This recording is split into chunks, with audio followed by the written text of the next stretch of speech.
Dr. Jubb. Lukey, how you doing, Hey, mate? mate. Welcome to the Red Owl Nightly with our amazing guest, Happyface. Dr. Jubb, thank you so much Thanks, for mate. calling I'll be in. really You're the great best. to touch base and connect in with everybody today. Yeah. I'm honored. Um, uh, there's been quite a bit sort of interest in the small Earth, and of course, no one could ever cross the condition that the continents all fit together, and the Earth is 12 times smaller. Yeah. And so there's no one who's going to say that that wasn't so.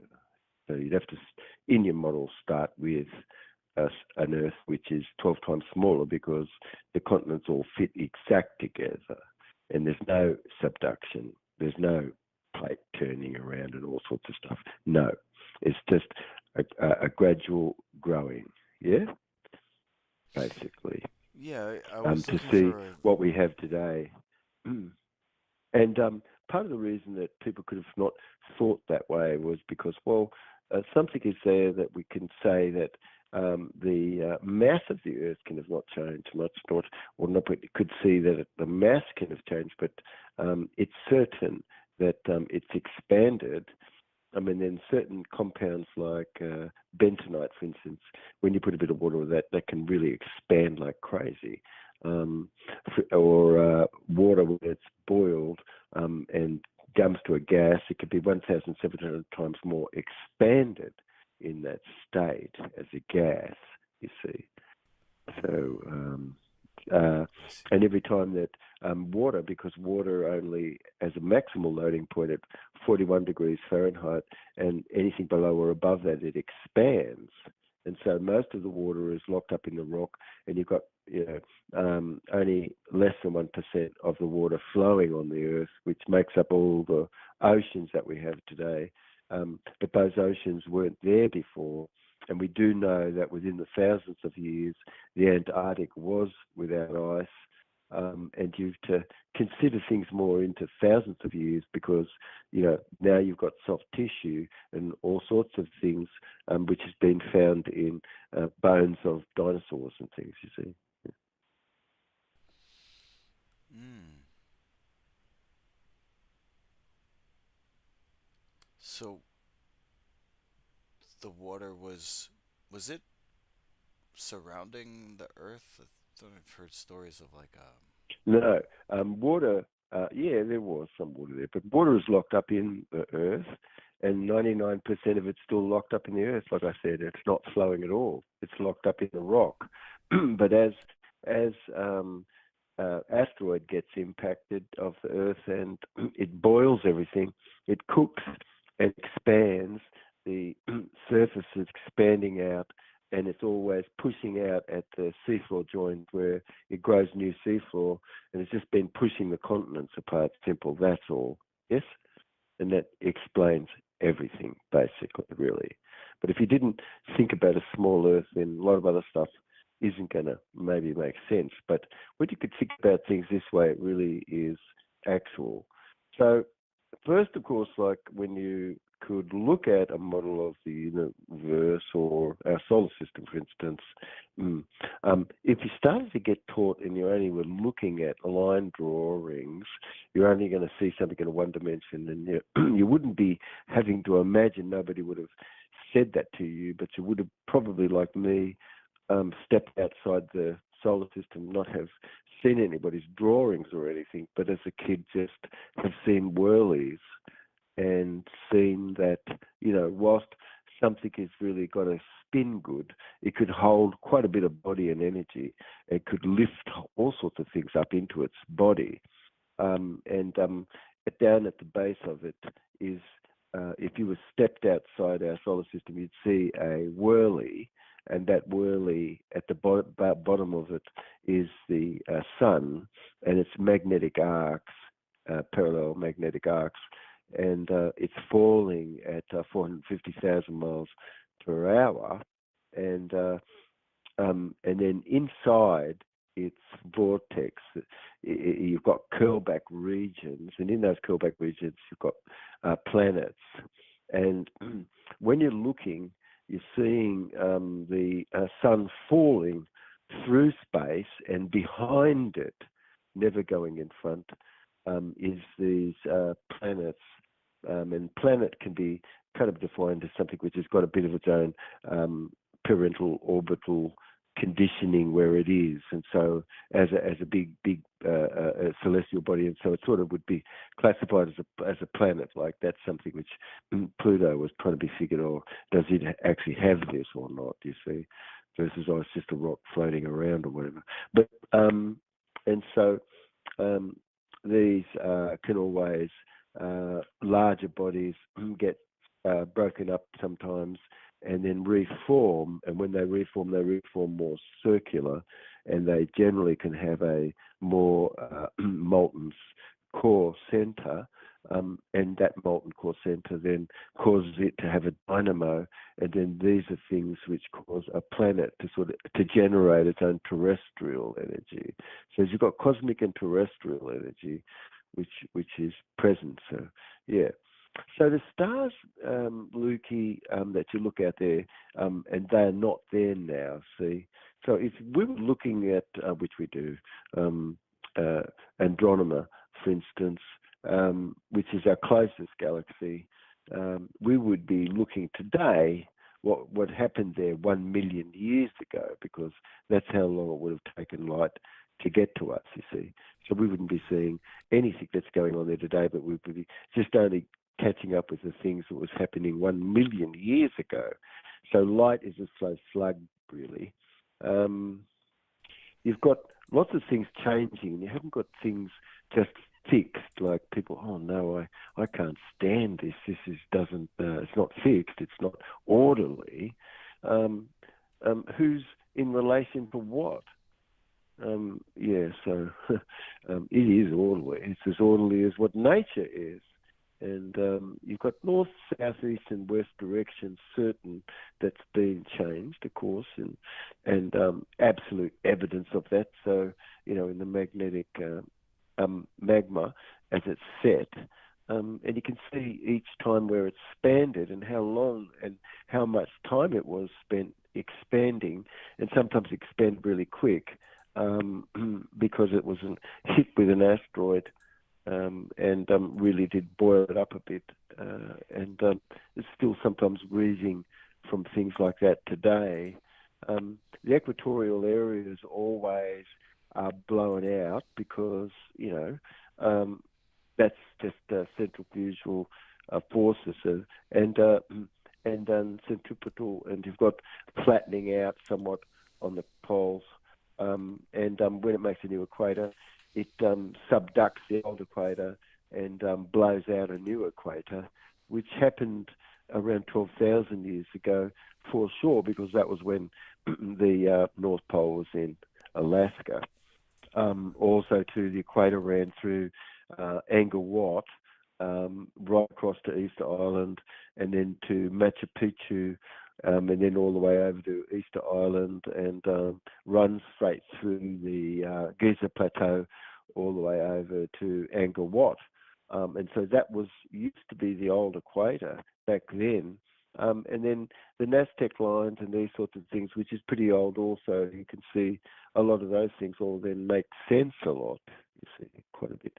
But certainly we've had the advantage of making kites and going very high and getting relief of the land, and some people like the ancient Moor, the Kush Moor people, they had the most sophisticated cartography of anyone on the earth, and they really didn't give that to their enemies, and they had that in the BC. And there was 2 golden ages, no question about it, but they knew things about math and things just like that, which you and I in this society, we really only just sort of might catch up to, perhaps, you see. So things are not constant, or oh yeah, no, something is growing. It's like, oh wow, yeah, really? Yes, but the Earth is growing, and when it was only 12 times smaller, it only had 25% of the gravity that it has now. And giganticism was, and that was when we were connected more to uh, uh, Saturn, because Saturn is a watery sun. That's right. And maybe 90 Earths could fit into Saturn, right? So we're a little pimple basic, but we used to be part of Saturn, and which is we're really talking about how water vapor, when it heats inside the Earth, and which when it got deposited once Saturn came in front of Jupiter and pulled Jupiter out to where it is, and it left and deposited the Earth in the inclination, in its equatorial inclination, 24 degrees off the equatorial inclination of the Sun, and that is a great good connectedness in relation to Saturn itself, which is actual what the tracted magnetic set more was close to with when it was in with Saturn. Venus gets knocked loose a bit, see, in the same time frame. Venus and Mars, Venus and Earth are sister types of planets and very similar. And you can see had life and seas and oceans, and extremely just the same as Earth, the same with Mars. You've got the asteroid impacts, you see, which have boiled the Earth. And when all this went on, we got really bombarded. But that was only recent time, and in more recent time, even huge plasma formation of large plateau and things and such, because when Mars came close to Earth in a time frame, that which we could learn more a little about this. But you're looking at really a younger Earth. That's the first thing. You're looking at living with dinosaurs. There's plenty of evidence for that. There's lots of soft tissue evidence of things of blood and tissue and these sorts of things that have never survived these millions. All the clocks, the four that are used to date the rock, are all so off. It's just completely not, absolutely nothing reliable whatsoever. Absolutely at all. So this idea of the billions, drop it, because there's no way that you can get there. That's absolute rubbish. There is not a single thing that is a clock which is to do with radio decay of anything that's being used right now to date rocks, which has any value whatsoever. So that you just got to drop that idea about the four bills stuff, and turning people into and having them have a transderivational search for information after scratch their heads like something disappeared 66 million years ago. God help us, let's just stop that stupid story like the Big Bang. You know what I mean? But reading the scar tissue that's left behind is certain, and you've got the plausibleness of like the big scar on Jupiter, which is slowly closing over as to be a plasma discharge when Venus came close to Jupiter.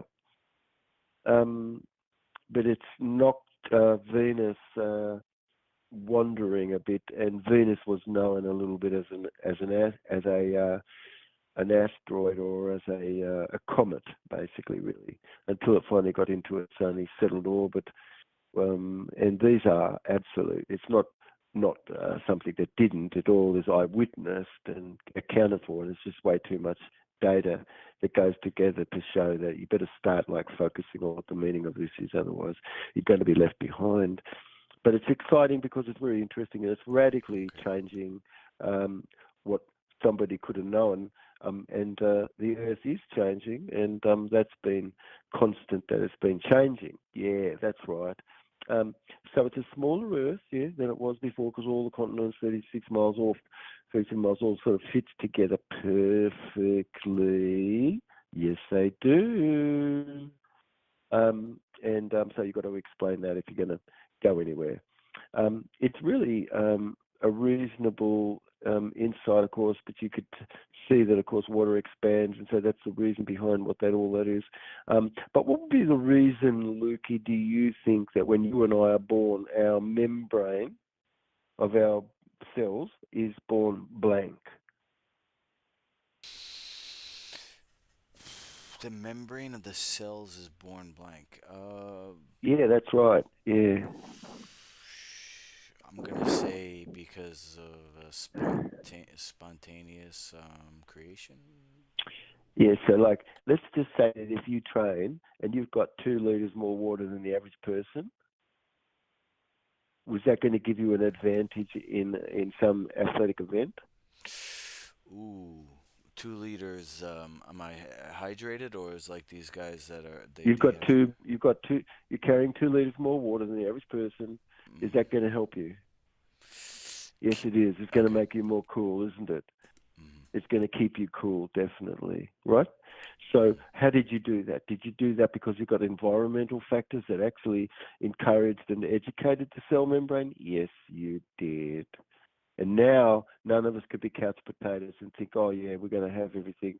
There are such drought-resistant molecules and things that you pick up, and actually are the very things which are um, heat and cold shock protein, because you've only got coupling and decoupling molecule which actually get work done, and that's something which is triggered by the environmental sort of circumstance and things, and kind of what you sort of bring in. But what do you bring yourself to? Like, you bring yourself up to heat, like when you're exercising and things, and then things that somebody does like the infrared and these sorts of things, all create H3O2 in our body. So we've got a long past of something which really is recapitulative, and involuted, not evoluted. So it really is about a past that's within ourselves, and having a potential for a functional plasticity to go beyond prefix set patterns of response, to have been able to survive up to a certain degree. But over eons, our food should have enzymes in it, for instance. The food should not be high in phosphate, shouldn't be high in methionine, these sorts of things. And the membrane really of a cell could manage where stress is and things like that, and to survive.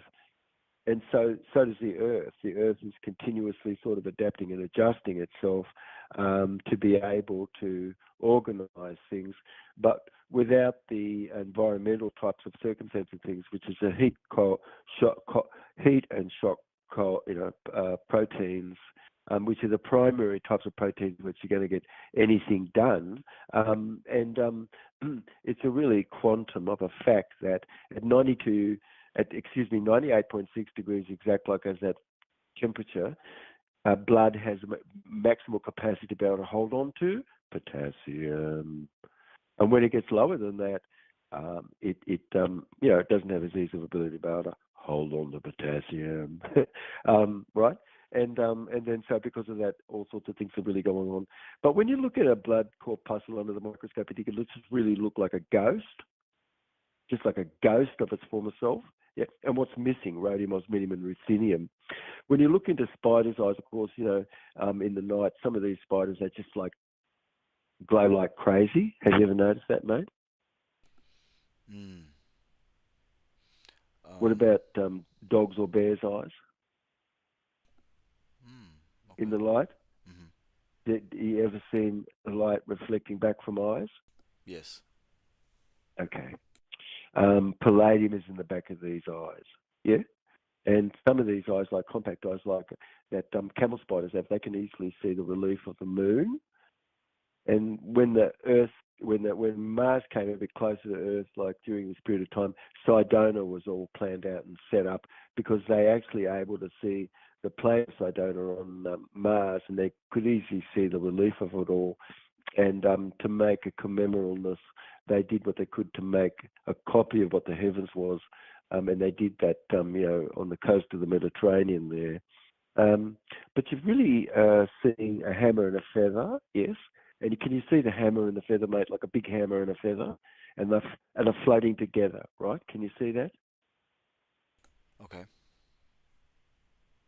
Kinda. Oh, how good is that? Jesus, you got to be able to see a hammer and a feather floating together right now, because Right. that's inverse gravity. So a hammer, I guess that's Uh, pretty heavy, isn't it? Or is a feather? I mean, that's pretty light, isn't it? Yeah, right. but they're floating there. So what's up with this? Can you really understand? I mean, pretty amazing. Look, listen, we only had 25% of the gravity that we have now. Back then, we were really small because our surface has grown away from the center point, and as a result, we've really grown a hell of a lot more. It's like, and so, for instance, would you could stand here and we could weigh you, right? Let's say you weigh 160 pounds or something, and then if I weigh you on Venus, how much will you weigh on Venus? Way more. Pretty much close to the same, not too bad actually. But you'll weigh about 20 pounds less, maybe you 10, 20 pounds less, something like that per 100 pounds. Yes, so gravity really, is interesting, isn't it? When you can think about things there, but you could see giganticism and what would be, but then there was no ultraviolet light much because there was really a soft haze over the Earth when we were part of Venus. Saturn, and Saturn constellation comes to be collected by this solar system, and we come to be brought within solar system, basically. Only, of course, Saturn has just an enormous amount of moons, and it has these rings around it, which Earth could have had rings around it at some point as well. But of course, we're just like a small pimple in relation to Saturn. Okay, but it all doesn't just get dropped off, if you could imagine, after hydrogen. Everybody says, okay, you start with hydrogen and you go way up to element maybe 220, which is biphenylium, or element 200, which is binylnium. And you could understand sometimes all these elements might be only created for a 16th of a second or a hundredth even of a second to have its effect in things where things are in the body. Yet, element doesn't just drop off after hydrogen. You could go down to 10 to the minus 71 centimeters, mate. Yeah, minus, yeah. And you come down to the smallest pixelated dot. Where conduction is, and it's from this steady state, like in space, which you could get a bit of a kick off that, and that's how inverse gravitational craft and beetles, for instance, could be jumping in their flight, sort of thing. But you've got two light waves that are phase conjugated. You've got the quantum, which is a Jubb constant, which is a very small particle that's left over as a residuum that's left behind of a light wave. And it's a quadrillion. It's a quadrillionth of a unit, you see, yeah, in a light wave. So it's really, light is a very slow slug, of course, and the dark is 10,000 times more faster than light because that's how quick it absorbs light. And so the planets really are falling behind the sun, and the sun really is a magnetic plasma arc, and it's a whirly, falling at 450,000 miles an hour and frame dragging everything along with it, like we're just playing cards right now. We don't even know that, but everything really small is really spinning fast as a result of it. So there's a perpetual energy that's going on that could be tapped, which is tapped on demand in a future moment by radiant energetic dynamo and things, because that's how nature does it. So to explain how the mind really was being brought along right now, more to fill in all where the fact is, so things can make sense to you. You've got sort of a galactic system, and you've got universal. So you've got galactic and universal time, and you can have a unit which I've created to be able to scale both the galaxy and the universe. But frame dragging is like when you're just we all are ripping along at 450,000 miles an hour, that we're sort of falling behind the sun, and it's like that's a stillness to us because that's constant, and it's not accelerating or decelerating. But you can feel a light small buffering. I feel like, wow, I feel a sensation of things somewhat. like this, but because you've got columns of space rolling around when you look out into the heavens, and those columns of space can be rolling some in and rolling out from each other. So it looks like things are traveling toward each other, things are moving away, and all this sort of stuff. But you've got columns in space which you're looking at, and so if you're looking at and thinking about anything about, oh, this is getting bigger or whatever, well, then you better know some of this that we're just talking about right now. Of course, toward and also away are points that's within an overall a pulled direction is going on in our universe, and we're all being pulled south, mate. We're being pulled south, and we're being all pulled into the zone of avoidance, which is a big line in the sky. To have had the opportunity, but where things would be named like Laniakea, which is the name of the line in the heavens, and giving credit to people who really study the heavens and the stars, like the Hawaiians did, and people navigating and things. So water, like we began, has a JC quanta that's got its maximal loading point at 42 degrees Fahrenheit, and above and below that it expands. And there's three different types of water that really is most, isn't there? But water in your body is H3O2, and it's like in a gel state, really structured beautifully, And so, how long would you think memory could be stored in water that's structured?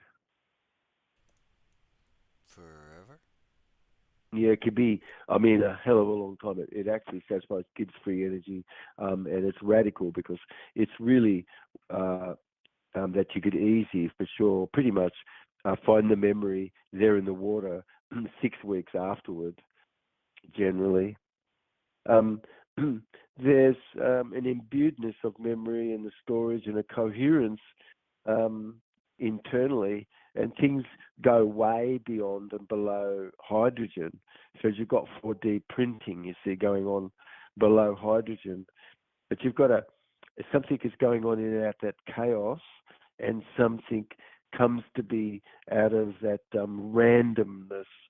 Something all of a sudden non-random suddenly appears. You see, yes, and you've got everything in the world and in the universe breaking down into correlative life.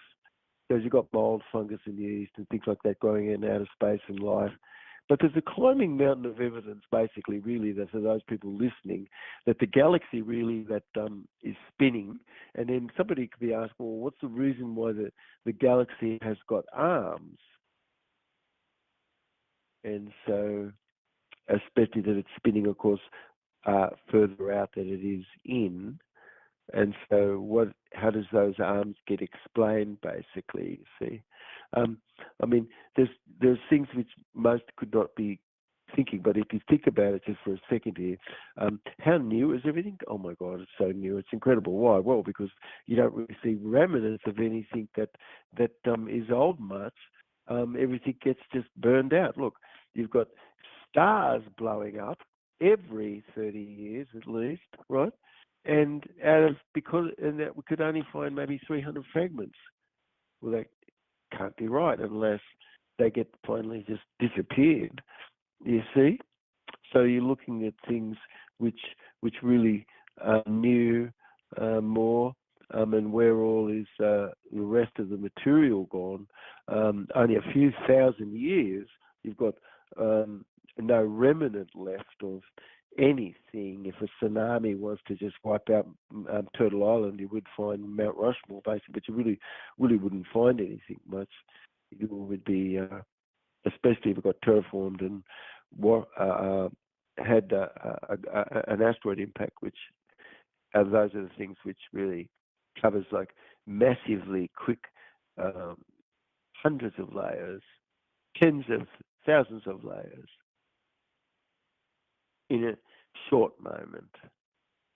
And so Sirius, the dog star, when people are looking at it now today, they all could see this is a white dwarf and that the planet Jupiter, we can see, of course, it's cooling. And you could see Sirius, which used to be known as a red star, of course, like what we said, is now being called, was seen as a white star, a white dwarf, and Jupiter is cooling off. And so how can that all be billions of years old? This is just off the chart, honest. It's absolutely ridiculous.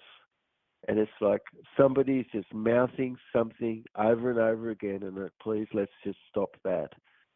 Think about it, yeah? And everybody knows how stupid people were to, whack Galileo, right? And Copernicus, yeah? Yeah, they got whacked.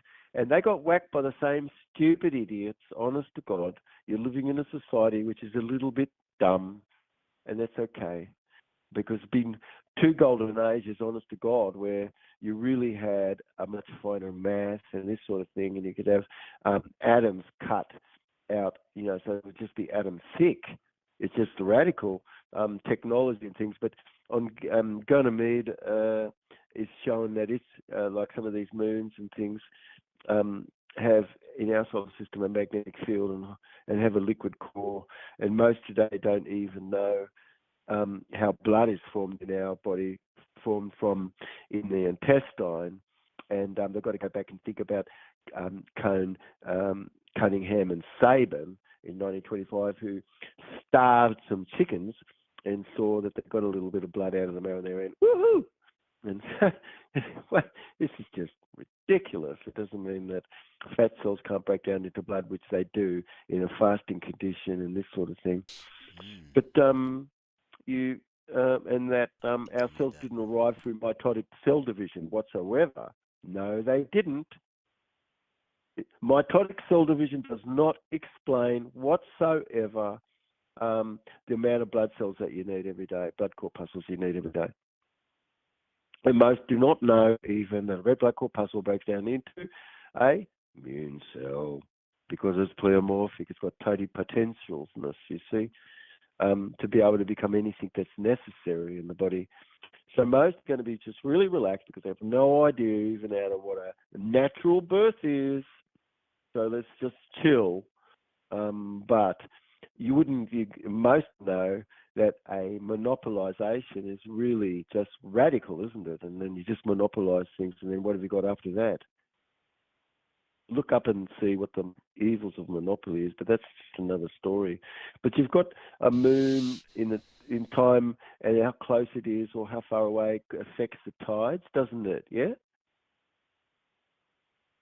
And you've got comets, and God help us, what? They're going to last a long time? No, they don't. They burn up. Okay, so look, please, let's just relax about this 4 billion thing, Are you going to show your ignorance non-stop? Are you going to say the Earth is 4 billion years old?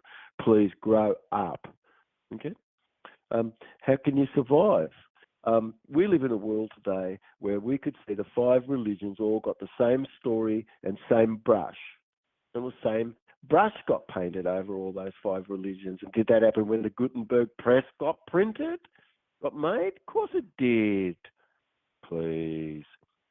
The propaganda is radical and wrong, and everybody's just fed up and sick of Darwinism, so grow up and get over it. Do you know what I mean? Darwin is just for the bull dusters. Sorry, but anyway. So people can have really not really seen things, all sorts of stuff, just made up things. But like even thinking, oh yeah, you got a bit of an Oort cloud out there, but gee, wow, that's 50,000 astronomical units out there. Has anybody really had a little bit of a look out there, or could that be just a qualified mistake? I mean, you've got a lot of people just guessing and making things up, honest to God. And so, it's like everybody who's listening that thought the planets came in front of the sun, that is absolutely ridiculous. Ridiculous. The planets all are falling behind the sun, okay? So go ahead and look at these things more three-dimensionally, right? But there's lots of slippery slopes going on, isn't there, mate? Somebody's has gone on to something, but they've had to accept some fact, which the fact doesn't exist, right? That's called a slippery slope. So the universe is really more multiple caused, really, yes, multiple caused, not singularly caused. And most everything you could know absolutely is more multiple caused, not singularly caused. Yes? And so dinosaurs can't be very old. Scientific observation really shows that the extinction couldn't have been very far ago because you've got soft tissue that's really found and evidence shown in the art and all across the world. And in 1841, you've got them all just calling dragons. Dragons? It's just, that's it. Everything was a dragon. Oh, how bad is that? Uh, Diddums. And even like a beast would have just been called a cow.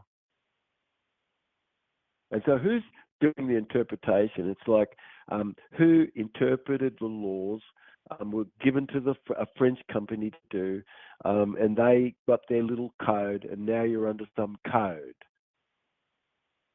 And so, like, as 187, 9 something nations, all under a code, and there's only 5 nations left in the world which is under common law and have common law.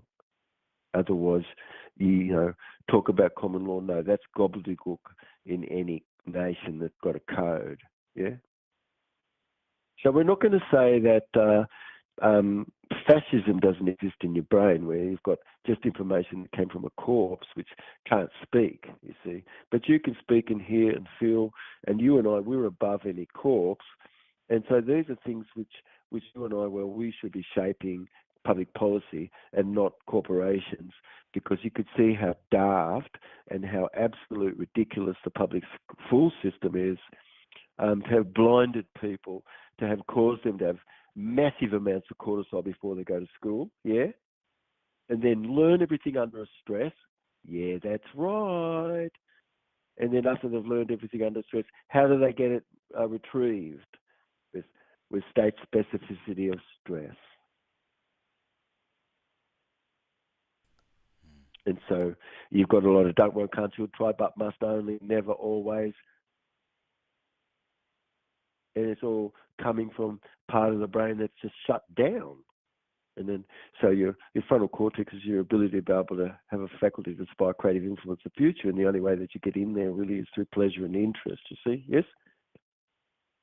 As an emotion, you see.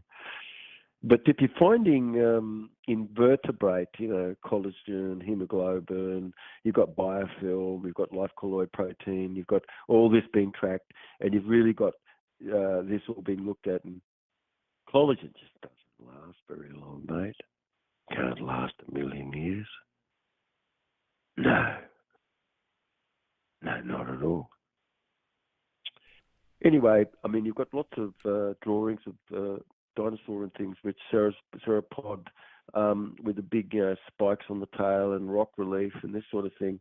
And you've got 35,000-year-old pyramid, which in the Crimean Peninsula has definitely got beautiful relief of various sorts of dinosaur.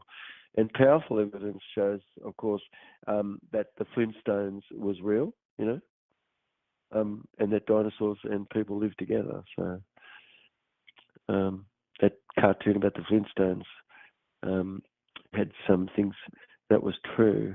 But everybody's really been indoctrinated that fact, and that when you go to the Pluxee River Basin and you see big, huge footprints of our species running inside the footprints of dinosaur, they're both running up the gully to try to get away, from the flood. And so you've got smaller Earth, yeah, and you've got to capture attention ever more to a smaller Earth, and you can look and see how it grew. And that is not a theory, see? You don't have to have a theory anymore about that. That's a grand totality. So evidence really shows that the dinosaurs and all the beloveds really lived together. And in our show today, I think it's really interesting. I mean, even beast was just interpreted as a cow, for instance. But a jubilation really is where reality is, and logos from is really what's real, and is unity conscious versus frozen logos. But if you look at the logos, and you could listen to stories in these, and you can hear them talking about the tail of a big animal. You know what I mean? And it was as big as a cedar, as a Lebanon cedar. Yeah. So that's got to be like a sauropod or a dinosaur or a titanosaurus or something that's incredible, of course, to have such a tail as thick as that. But it's really clear description that how a knowing was, and that's not mythological whatsoever. And stories now all can be configured as this, because you can see that the soft tissue, there's just no way that can be 60 any million years. It can't even be a million years. Okay. So a lot of poetic licenses has been given to people, and you say, well, where the hell did you get that fact from? And let me know now, right now, that do you know that people have looked at where that asteroid went into the ground, or this, that, and the other, right? And do you know what was approximate landmass close when this happened? And can you see that from the flora and fauna? Yes, you can. So it's better to be cross-disciplining more where you are, because you're going to get along and you're going to be able to have a deeper insight into things for sure. But you've got asteroid impacts going on, and you've got the Komodo dragon still not wiped out, and you've got these little beautiful examples of dinosaurs in New Zealand still that have got a pineal gland that's close to the skin. You've got what's contributed to the demise really was massive fumes from non-stop traps just bursting when something went into the ground. A wave went through the earth and burst, typically magma out the other side, that burst and burst for a long while, and then there was a lot of gases and all sorts of things, and so a lot of those things were things which caused dramatic sorts of population reduction of animals and people can die off. But asteroids that hit and that bounce waves through the earth, and they go all the way through the other side and punch huge magma plumes back up through the crust, and it plugs up eventually that cavity, and it punches it out at the other side of the earth. And so the Caribbean meteorite, like for instance the Chicxulub Club, would push out the opposite side of things, like you've got the Indian Ocean, and over on the west side of India, which was genuinely seriously toxic for a long while afterward. Because you've got these decan traps and stuff that spewed magma over a massive area for a long while. Okay, so you've got really a covering over a lot of escarpment, and you really don't have too much escarpment, and actually can show you where we were a little bit, sort of little bits and pieces and things that's like that. But that can explain that we really had more like a watery environment ourselves in our past. But I know that might leave a little bit of time for some questions and things, and who's to know, we could do a bit about this, because the story and the fossil fact, doesn't really fit like it should. And we're talking about a smaller Earth, so you're looking and seeing it having expanded every time there was like Atlantis and these sorts of things. It's grown so big. Soft tissue, like we've been just saying, is found in dinosaur. You've got flora and fauna all sort of lining up where the planets where the planet and the continental plates all were put together. It's like, so Tasmania was connected to Nevada and Arizona and Antarctica today, and it just sort of finds itself down there at the bottom of Australia, but it's not part of this Australasian continent. It was like a point between the two, and it sort of got built up from sediment and stuff between the two plates, basically. But anyway, might there be some questions made, Okay. I know there's probably some questions in the chat. I have a question, but it's not really about this topic. So let's just see No, here. that's fair. Um, let's see. Let's see. Somebody in the chat saying Egypt is connected to Arizona. I don't know if that's a joke or that makes sense. Okay. Yeah, that can be a bit wild, can't it? Um, we are connected through songline. There are song lines that connect various places together, which a resonance travels along that song line. And there are song lines that connect the Giza Plateau with various places here on Turtle Island. Um, but what you could say the Appalachian was a very long range back then, and what's connected now is the Scottish Alps. Let me see, Scottish Alps and the Atlas Mountains in Africa, and the Appalachian. That mountain range was all one mountain range, you see, but they're like in different places today. But you'd have to follow a little bit and see. But something inland like that couldn't suddenly be connected to some coastal spot per se. Not really, no.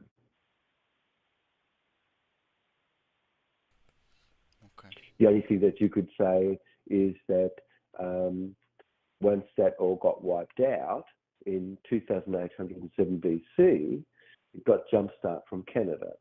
And the first people that came there were the Canadians, which was the Moor, and they gave their language to the Greeks. And the word Zeus is, Canadian. Okay, so it just is much older than Greece, that's all. All right? All that Middle Wow. Eastern area is fairly new, yeah, in relation to where civilization's been on the earth. Right. Hmm. So the Middle East is not the cradle of civilization, like they've been saying. Well, when you say they, this is sort of a new idea that's monopolised. Yes. Mm-hmm. Right. Yeah.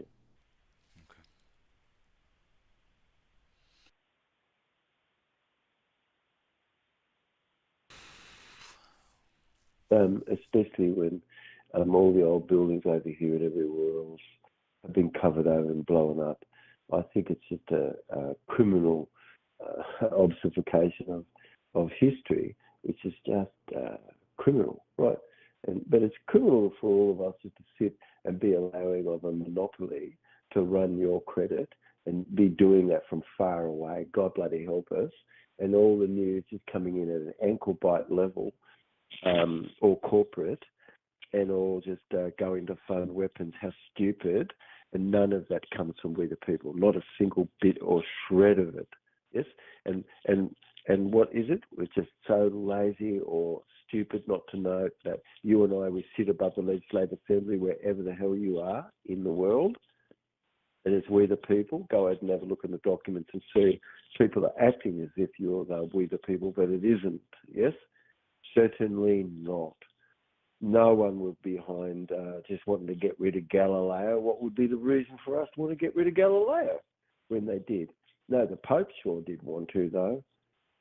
So nobody's going to say that these religious and organisations haven't made a massive amounts of crimes. Okay? Yes, they have. And, well, how criminal is it that somebody could just say, hey, listen, we're not going to let you say anything that's older than 6,000 years old? It's like, wow. How did that happen? Yeah? It happens because of a monopolization, utterly. Yes? Okay. Yeah. the story we have about the past is completely made up. Most, right? You ask somebody, about how what a natural birth is, and they can't tell you what a natural birth is. No, they can't. I could ask them, where's the DNA in the body? And they can't even tell me where the DNA is in the body.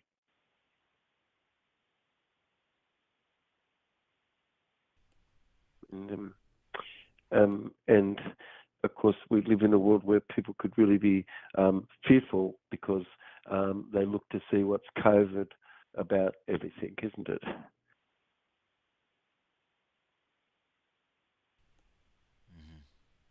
Of course it is, because it's not customer-based whatsoever. It's service-based. It's like, you're going to get a service, going to get a service, going to get a service. It's like, God help us, I'm done with getting a service. Why do we need to get a service? Sorry, let's become customer-based now, okay? Not service-based down to a customer. God help us. How ridiculous. And get real, because government is decentralized. It's not centralized anywhere. It doesn't describe anything in nature whatsoever. And so what have you got when you've got this stupid issue and idea that someone on the other side of the mountain is going to know what the hell's going on this side of the mountain? There's no quorum sensing in anything which is monopolized.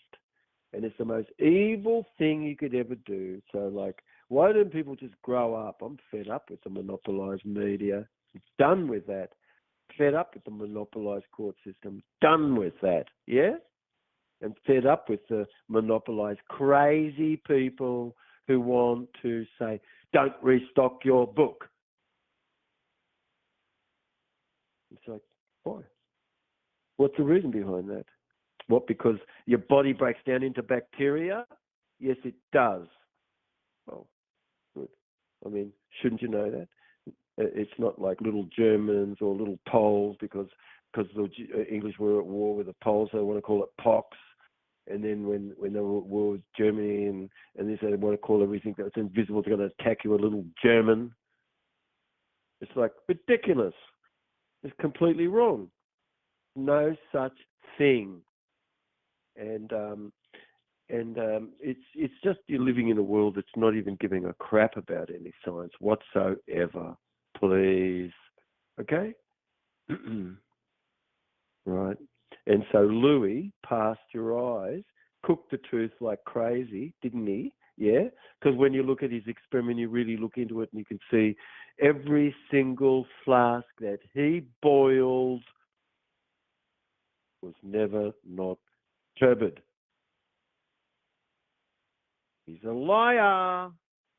He was a liar. He was a liar.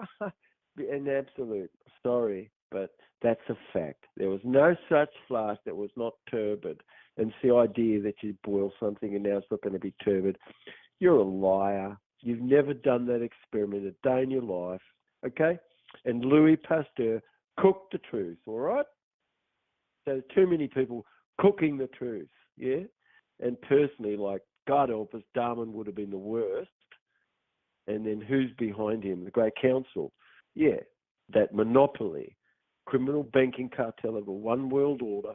And who's behind that? You and I, because you're just sitting on your duff and you have no idea how you sit above the Legislative Assembly of the state where you are, so you could help cause the courts to have proper judgment about things, so that you're not going to just end up with a pocket judgment and you've lost all your equity and things coming up. Because you've just got a court system that's just looking after things for the Crown, not you and I. The map shows clearly that nobody wanted to give Rome any clue about the world. Why? Because they were just wanting to take everything over back then. So they never gave them a map, mate. And you had to scuttle your boat before you would even give them a map. So they had no cartography whatsoever. Such dumb idiots. They sailed off, honest to God, reckoning they were going to India, and landed in the Caribbean. Yes, they did. And they ran with a lying story afterward, like they went somewhere. They're liars. They didn't have any idea where they weren't, mate. And the civilization was already here. So grow up. Most these people didn't have any cartography. There was only certain people who did, and you could go back into the BC era, and these people had such sophisticated cartography, yes, and equipment and machinery and iron and steel. That's right. And so, does anybody know actually how does steel come to be, and when did it start to get reproduced and things like that? That's something which, if you really understand this, you'll know a lot more about the ancient Kushmore Empire. Yeah, that settled Australia, that settled Canada, and settled these other regions, and caused commerce to come to be with all the regions. Anyway, that's a bit of a story, and it's possible for us to talk more and go into bits and pieces about things. But there's plenty of evidence of a mega tsunami in 2807 BC, the Burkle asteroid and where that hit, and probable it was that it broke into two pieces, really, and a piece of that also fell into the Pacific. But then you can see chevrons all over the Earth where that the tsunamis went, mate. Yeah? And you had plenty of boats as big as what Noah's boat was. Sometimes you'd have a fleet of 400 or 500 that size. 500 feet. Huge boats. And the idea that that was the beginning of something or whatever. Yeah, it was, a flood was, and but there were boats like that. And then they reckon that there was the anchors have been found. The big huge anchors for the Noah's Ark that it ends up on Mount Ararat. And how high was Mount Ararat when that ended up there? Not very high. Because why? Well, because everything's been thrust up a hell of a lot more. And was the Rockies here 10,000 years ago? No, they were not.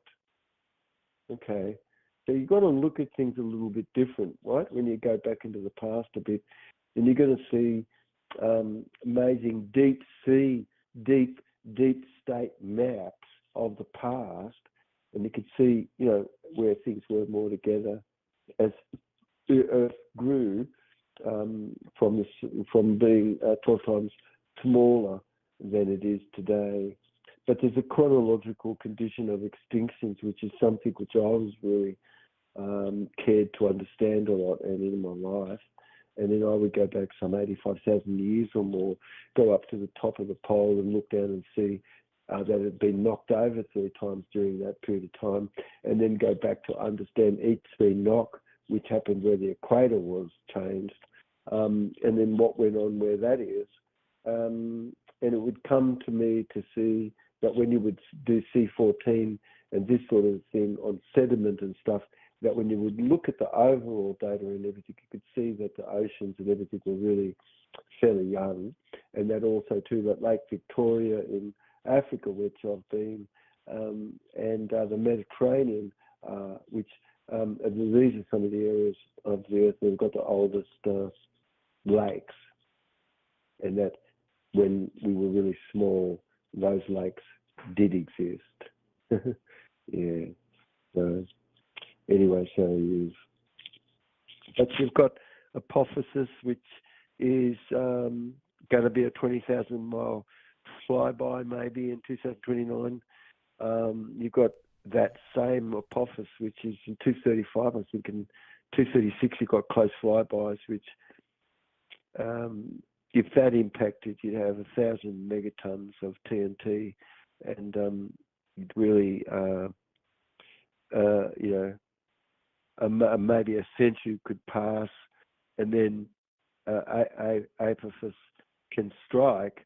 I mean, you're looking at close flybys relative that's within 20,000 miles, and what sort of variation and things could go on where something is that's like this. I'm just only citing this as an example, you see. So um, it's a change of things where a bit of something can cause an asteroid to strike and to come a little bit further in or something. And so, like the one that they found in 223, I think they called it asteroid 223, I think. But now they can see that that is might hit us in 2046 on Valentine's Day. And it has a 1 in 400 chance at the moment, sort of thing. And so there's a Torino scale which is used in astrology and things, which you can look at the type of conditions that chance are is of some impact and things. But it's a relative elevated risk a little bit. And people in the past, which you could see sky rocks and this sort of a thing, where they were very, very interested in tracking and being able to see things far away. Anyway, all right, mate. Um, Thank you so much, Dr. Jubb. oh yeah, so well, we'll do another show, mate, and maybe we can keep going where things are a bit, and maybe build a bit more base, a little bit of the story, a little bit of the a smaller Earth. Yeah. When I was looking for kind of like thumbnails for the topic, I saw that some YouTube videos are saying, oh, debunked that the Earth, saying, oh, the Earth is not expanding, but there must be misinformation. Yeah, yeah. This what you've just heard is new, basically. Hmm. It's got expert validity. It's got construct validity. It's got contextual validity. It's got face validity. Yeah. Hmm. And so whoever said that, could you text them and ask them what's the reason why all the continents fit together? Explain it,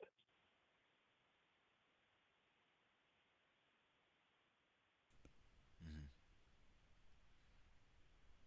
because that's a fact. Okay. Yeah. And, okay. So well, like let's just go easy with people because this is new information, and everybody should help everybody else. But science is more where you remain open to information versus you're really upset because somebody else got some position and now somebody else has said something which you should or you wisely or something you got ahead of this and how come you didn't, and it's like, oh please grow up. All that's a complex equivalent, yeah. But is that some complexity often behind the motivation where somebody is, where they go after something or whatever? Yeah, I think that you could say no man, no woman would cross this claim, which I put forward here. Hmm.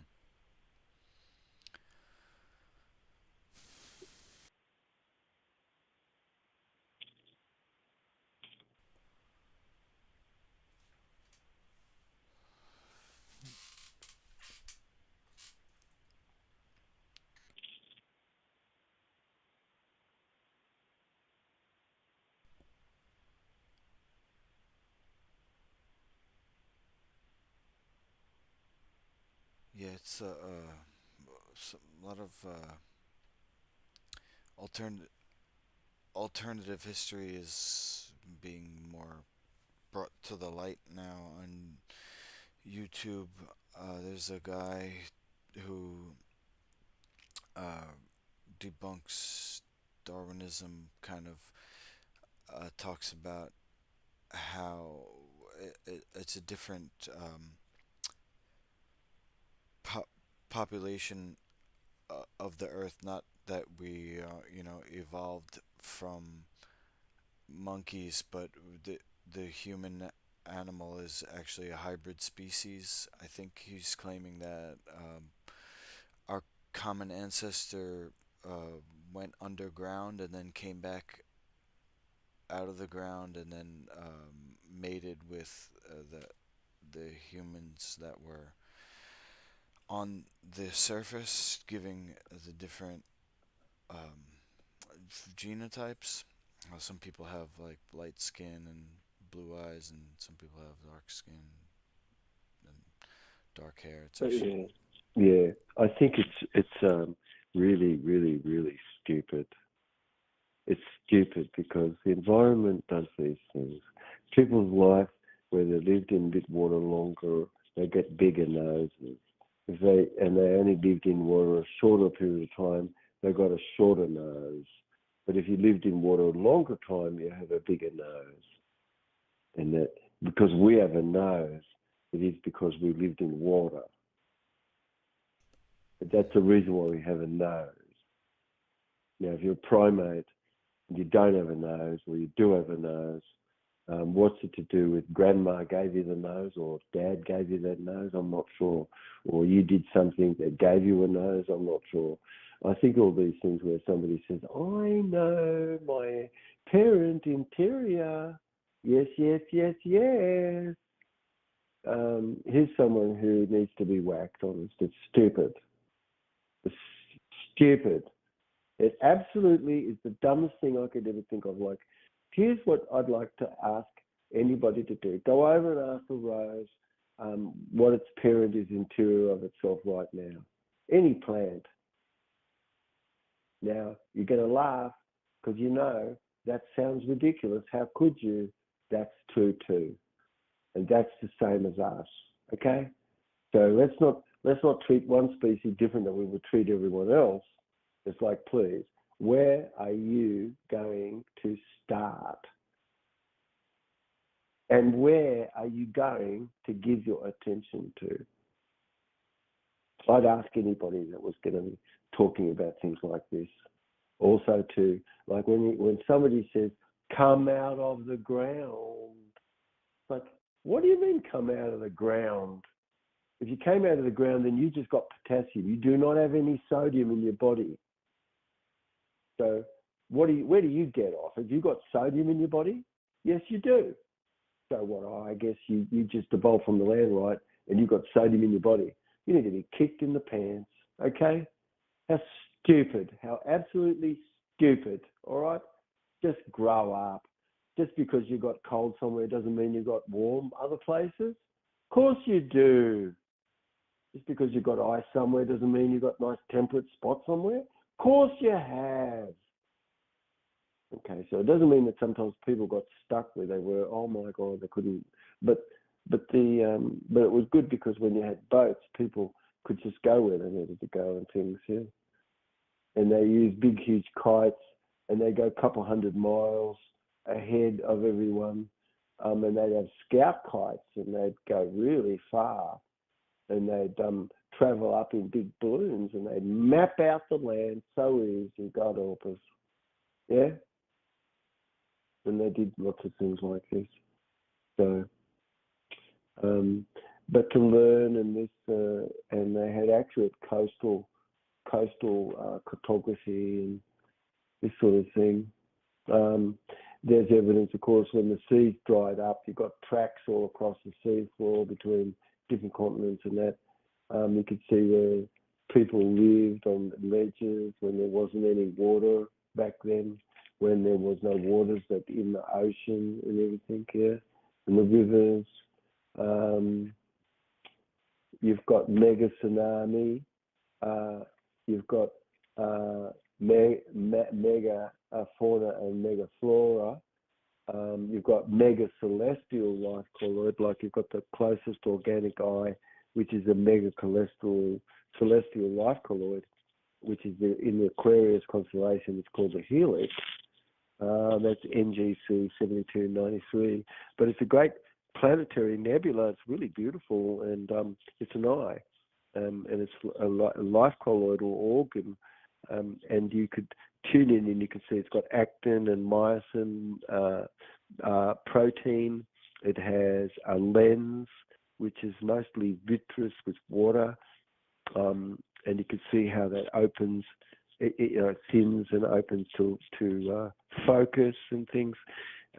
It's just you've got massive eye of God in the House of Aquarius, and a bloke who took a picture. If you go and have a little bit of a look at this, like I think it was a 38, 10-minute sort of exposure that was taken over 3 nights or something successive of that. But it's a very spectacular image of the eye, and it's only 650 light years away, so it's pretty close, the closest eye to us.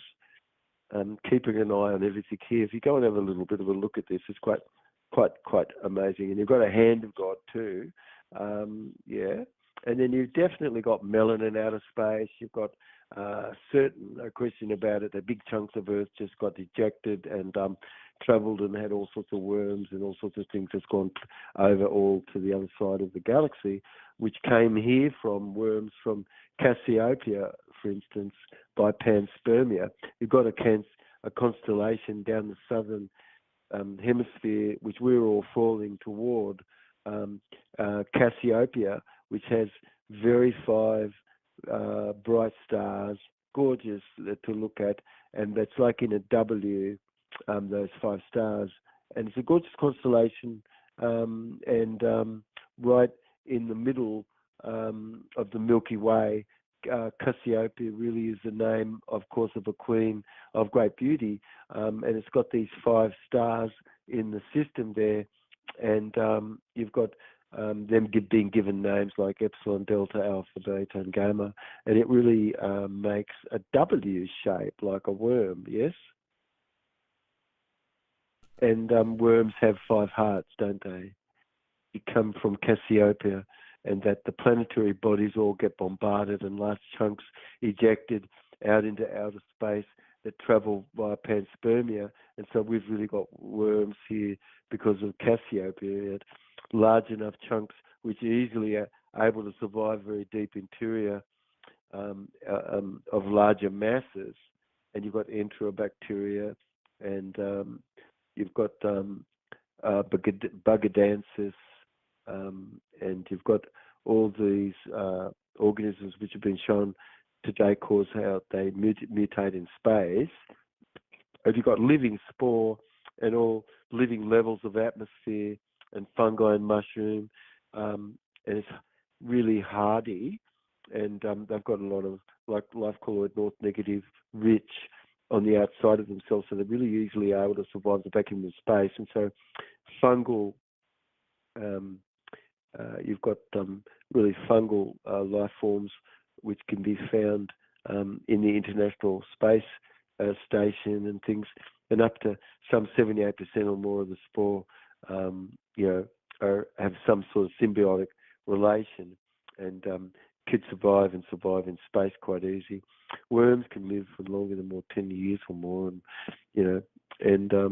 you've got species which are sexual, but then you've got hermaphrodites and there's things like the little red wrigglers and this sort of thing. And pretty much you've got worms everywhere except for the Antarctic. See, so there's a lot that is possible that explains more when you open up your view to consider an open solar system and universe versus it's a closed, eccentric and egocentric, and that's it. Yeah. Anyway, mate, I'll let you go. I think we've had a good show. When will you? We should connect on, and we can continue on to do another show, mate. Yeah. Oh, really looking forward to it, Dr. Jubb. Thank you for your time. Yeah. Yeah. Love you, mate. Love you, matey. Go, mate.